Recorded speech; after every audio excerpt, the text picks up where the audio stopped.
We got 99 problems, but solutions ain't one. Is it time for solutions? I think it's time for solutions. You remember me, it's Steph.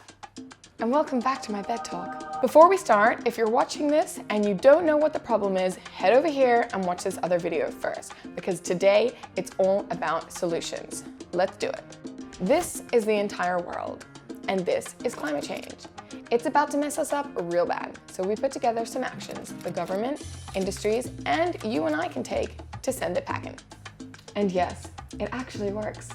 Let's go. We all love electricity. Yes, we do. But we have to transform the way that we create and consume it. And we have to move to renewables like yesterday. What does that mean? Well, renewables are basically things that don't run out.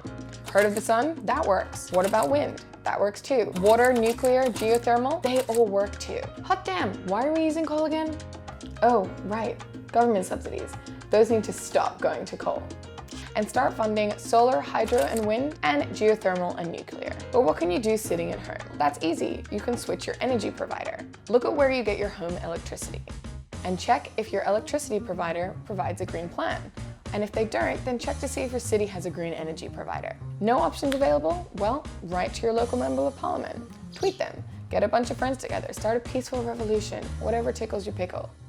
The point is, let your government know that you want renewables on the grid. Believe it or not, governments exist to solve our problems and not the other way around. And I bet you've heard this already, but switch your light bulbs to LED. Turn them off when you leave the room. Tell your freezing office building to turn that AC down. Use a smart thermostat that knows when you're nearby and turns the heating on for you.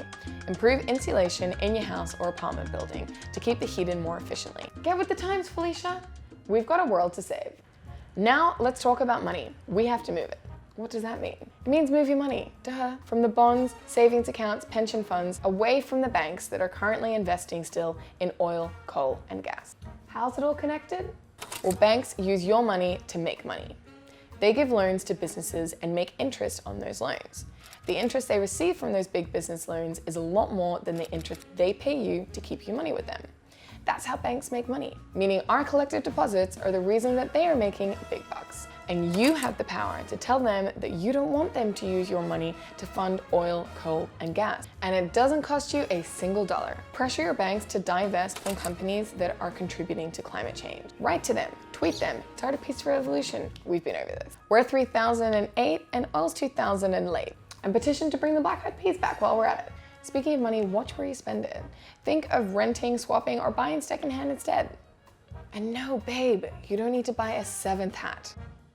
And now, a seamless segue into our next topic, food. You didn't think we were gonna gloss over that, did you? Eat more plants. Reduce your meat and dairy consumption. You've heard it everywhere because it's true. Plants are better for the environment than animal agriculture, and you can get all the protein you need from them. Check out this guy, he's vegan. You want to know more about how we got those pecs? Too bad. We're going to be talking about farming now. To be precise, regenerative farming. This is a method of growing stuff that helps to keep the soil healthy while giving us all the food that we need. It includes composting, biochar, agroforestry, and a bunch of other things that we've linked in the description below. Try and get your produce from local farmers markets. Tell your farmers and your food providers that you want to see more regenerative options for produce. That includes your supermarkets and corner stores as well. And tell them you don't need your bananas individually wrapped in plastic while you're at it. Eat local and seasonal. It tastes better and it's cheaper. And don't waste food. Over a third of all food produced for human consumption is wasted, while a huge part of the world still goes undernourished. Knock knock. Who's there? It's the forest. It wants us to stop cutting down the trees. Bad joke. I'll try harder next time. But seriously, we need to stop clearing trees for agriculture in cities. That's another reason that regenerative farming is important. We gotta utilize the land we've already cleared more efficiently so that it stays fertile for a long, long time and feeds all the people in the world. We also have to support the rights of indigenous people. They're thriving without destroying the trees. The least we can do is let them practice their voodoo magic that keeps the land healthy. Okay, we joke. It's not voodoo magic. It's generations of dank knowledge passed down from their ancestors. Find a petition that protects the land rights of your local indigenous community and sign it. Share it on Facebook. Get your granddad to sign it too. Maybe even physically go over to show the government that you care. Peacefully. It worked for Canada. And now it's time to open happiness with industrial solutions. Let's talk building materials. Alternative cement's a thing, so are bioplastics, dynamic glass, green roofs, and a bunch of other things that are linked in the description. If you're building something and using materials to build that something, think about the materials that you're using to build that something and how they affect the environment. And instead, go for a lower emission option of the materials to build that something where you can. And use simple sentences so your audience understands you? Nah. And use your waste. Yes, you heard that right. Use your waste. That's what a circular economy means. Don't just throw your waste away. Compost it. Can't do that? Recycle it. Can't do that? Incinerate it responsibly so that emissions don't get into the atmosphere. And use the heat produced from incineration to generate power. Can't do that? Don't feel guilty. The burden is not solely on you. Coca-Cola shouldn't be saying things like consumers like plastic bottles. They should be using sustainable packaging materials and using their waste in a circular way. Now we're going places. And speaking of going places, we got to find a better way to do that too. The transport sector. The transport sector accounts for a huge amount of greenhouse gas emissions.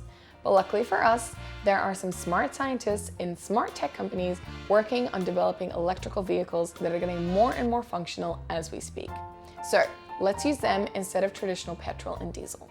Doesn't that require raw materials to make the batteries? Yes, but let's compare that to normal cars. That's right. And that technology is advancing every day. So we're getting less reliant on these materials being raw, and they're being designed to be more circular and recyclable. Better still, use electrical bikes, regular bicycles, public transport, carpool with your friends, or use your legs to get around town. Use phones and take conference calls where possible so you don't have to travel halfway around the world just to meet someone. Oh, and I almost forgot. Lobby the shit out of your government to build bike lanes and carpool lanes, and invest in high-speed monorails to connect the country and electrify the current rail system so that we rely much less on flights, car, and oil. They're already doing this here, and here. So you know your country can do it too. Governments can also use this crazy revolutionary technique that's worked for centuries. Tax. Carbon tax in particular. If companies are taxed on the shit that they put into the atmosphere, they will now have a financial incentive not to put shit in the atmosphere. And companies love a good financial incentive. I can almost guarantee you that they will put less shit in the atmosphere if they have to pay for the shit they're putting in the atmosphere. All of this stuff will go a long way to reducing our emissions. But we're so far along with the warming of the planet, we actually have to talk about removing greenhouse gases out of the atmosphere as well. Thankfully, the planet has a way of doing this. All we need to do is encourage the growth of carbon sinks. These are places where carbon is taken out of the atmosphere. Think large forests, coastal mangroves, grasslands, and peatlands. We have to grow and protect these places so that they continue to suck large amounts of carbon out the atmosphere and save us from eternal doom. No big deal. And there's another thing you can do. In fact, the entire reason we started this channel. Educate yourself. Use your social media, write articles, make drawings, make video, read articles, watch videos, share them with your circle, and help shape culture. Every day, you influence the world when you vote with your dollar and vote with your time. Be mindful of both. What are you consuming? What are you reading? What are you buying? And I can't say this enough. Use your vote. Find out what different parties are saying about the climate and what their policies are around it. Ask your local government to follow the Paris Agreement and tell them that you care about their climate policy. In fact, we've gone ahead and found some letter templates that you can follow. It's in the description below. Use it. It doesn't matter if you're voting conservative or liberal. The climate affects absolutely everyone. And it's about time every single politician had an airtight climate policy. And don't forget to take care of yourself. All of this stuff can get so overwhelming and it's really easy to burn out. We need to try our best to be happy and positive. Try reconnect with nature around you, even if it's as simple as walking in a park. Get a feel for what it is you're working to save. Take time off to read books, watch drag shows, or eat an Impossible Burger. Whatever makes you smile. Meditate and take care of your mind. Take a second to pause and breathe. We believe that taking care of the planet starts with taking care of yourself. I hope you've got at least 3 practical solutions that you feel comfortable applying to your life right now. It's really important that you take the first step. We're only going to solve this crisis when we start giving a shit and come together collectively to take action. Set yourself a goal. I don't care if it's big or small. I want you to take one step today. We want to take this opportunity to thank Paul Hawken and the team at Project Drawdown. They just released a fantastic report with over 76 concrete solutions to climate change so that we can reach drawdown before the turn of the century. This video was inspired by the amazing research in that document, and the PDF is below. Let us know in the comments below what step you've decided to take and what your climate goal is. If you like this video, be sure to share it and subscribe. And head over to greenisnewblack.com, where we've just launched a brand new Take Action section on our website. See you next time, and stay green.